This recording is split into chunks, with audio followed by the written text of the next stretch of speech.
Hi mga ka-emsh, ganun pala yun pag nagkakaedad ka na. Super happy ka kapag kumpleto or magkakasama ulit ang mga anak mo. Dahil habang lumalaki yung mga anak kong babae, hindi na kagaya dati na anytime makikita mo sila agad. Kasi nagiging busy sila sa studies nila. Kaya tuwing nakukumpleto yung mga anak ko, talagang aligaga ako sa pagluluto. Lalo na sa mga paborito nilang pagkain. Or kakain na lang kami sa labas. So dito kami kumain sa Panda Express sa may SM Bacoor. Okay naman yung food. Medyo marami yung servings nila dun sa fried rice. Kaso ang bilis kong naumay. Sorry po.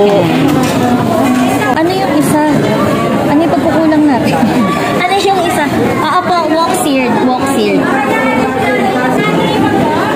Tsaka... Ano yun? Miss? Ayan yung pepper steak. Sige.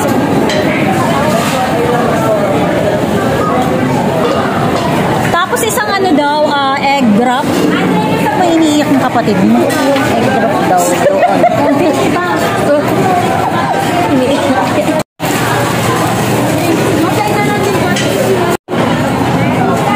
Ayun, ganda ng camera niya. Mama, magbayad po tayo. Kala mo nilibre ko.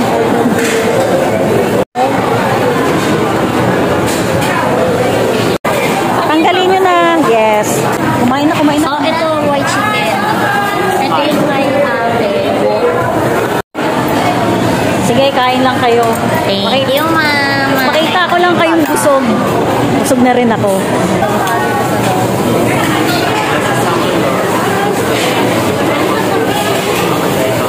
Camille, masarap yan? Sarap yan. Pengi ako. Mama ko, sarap yan eh. Pengi ako.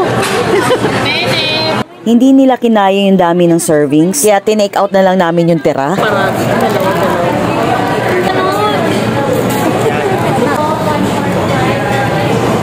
The return of an old friend will bring great... Friend!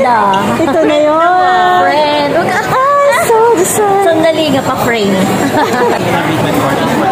Limited lang yung ano orange lang yan. It says, a lingering question will be answered happening tomorrow.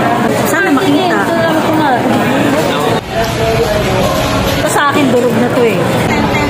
Sana nakabasa ko. You will be trusted with a beautiful secret. Oh, baka milyonaryo talaga tayo, mama. Feeling ko mafia talaga ito. Anak ka talaga ng mafia, boss. Siya yung nanay for today's video.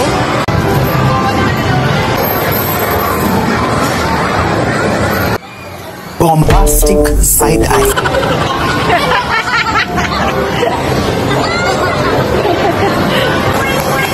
Tuntua ang bata. Sorry. Magalit-agalit yung isda. Mahawa ka! Huwag hulihin niya. Baka siya yung breadwinner. Baka graduating yung isdang yun.